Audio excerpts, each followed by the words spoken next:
Hello, Kidder families. This is Kelly Kinderas, counselor with Ohio Guidestone, coming to you again with our second video about tips for managing mental health and behavioral issues during the coronavirus. So this week we are talking about some tips for helping your kids with virtual schooling during the pandemic, because that is what all of us are right in the middle of right now. So the first thing we wanted to talk to you about is what can be normal barriers for kids who are doing virtual learning and who are new to this virtual learning. So some things that you may have noticed that would be totally normal to be experiencing would be resistance with completing work. Kids can have a hard time sitting and doing a lot of work, especially when it comes from a computer. It would probably also feel or be normal for them to feel frustrated or anxious or overly bored. Trouble focusing would be normal, and we also think it would be normal for them to need a lot of hand holding in order to complete work, frequent reminders, help finishing assignments, things like that.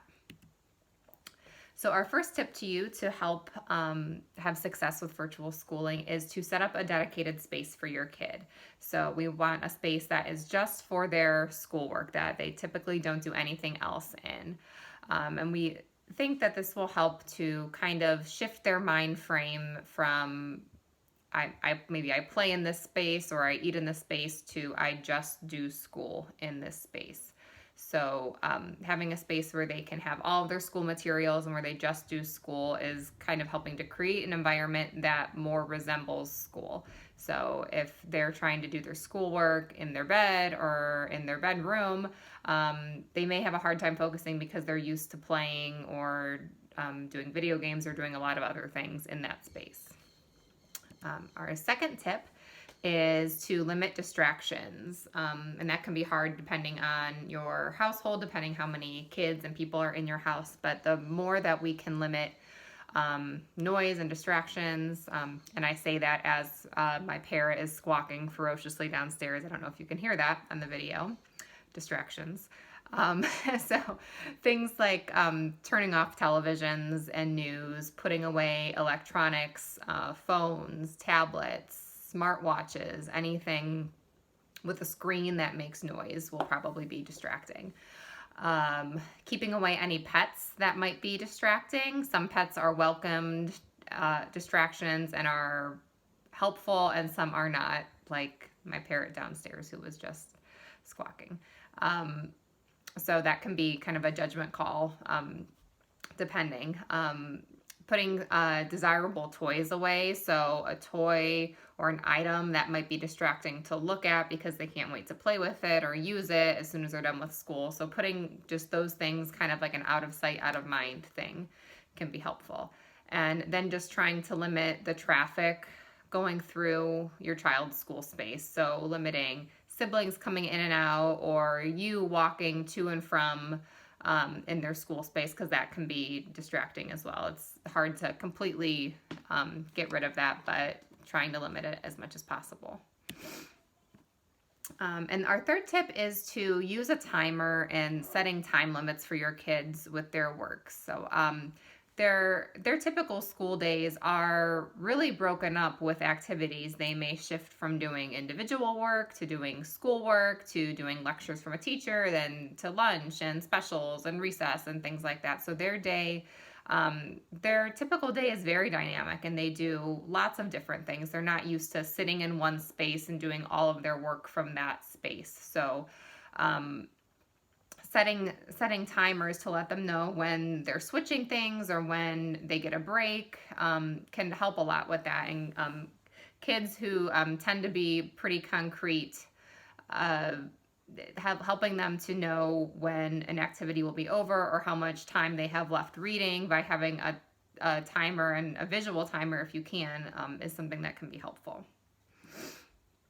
And then our next tip, which I think is probably the most important, is just to remember to take frequent movement breaks. Kids are wiggly and they need to run and fidget and move and jump and play and sitting in front of a computer and doing schoolwork virtually can be challenging with that. So we have to be intentional with making sure that they're getting the movement that they need. And that doesn't mean just movement before school and after school. They need movement during school too. So give them a break to run around the house or to go outside, or putting on like a song or a dance break thing. You can even have them on their computers pull up little brain break songs. We did in the PowerPoint that is with this video, we attached some resources that are good for those. Things like Cosmic Kids Yoga has some good videos for moving and stretching, and Go Noodle is another website that has lots of just fun dancing and songs, things to kind of get kids moving and get a little break in their work. And our next tip is to help kids with maintaining their social connections. So school is a very social part of their life, and doing virtual learning can feel very isolating to kids. So make sure that you are taking advantage of any opportunities that your teachers give to meet virtually, or for their class to meet virtually. Make sure you are taking advantage of all of those so that your kids are seeing their classmates, seeing their teacher, and being connected in that way. And that helps to just remember that this is school, and their friends are at home doing the same thing that they are. And then our last tip is just to be physically and emotionally available to your child throughout this time. This is new for everybody. So they are going to have feelings of frustration or anxieties with doing school this way. So being there to let your kid express those feelings to you and to talk through them is really helpful. Try to be willing and available to walk with them on work that may be confusing or frustrating. Try to be aware of your own emotions and how you're responding to the frustration of schoolwork, and having to kind of be a part-time teacher along with the parent. And then also never be afraid to reach out to your teacher, your child's teacher, for help or support if you guys need extra help or support for a certain area or a certain project. So that is what we have for today. We will be back next week again with our next topic. So we hope you're doing well and staying safe, and we'll see you then. Bye-bye.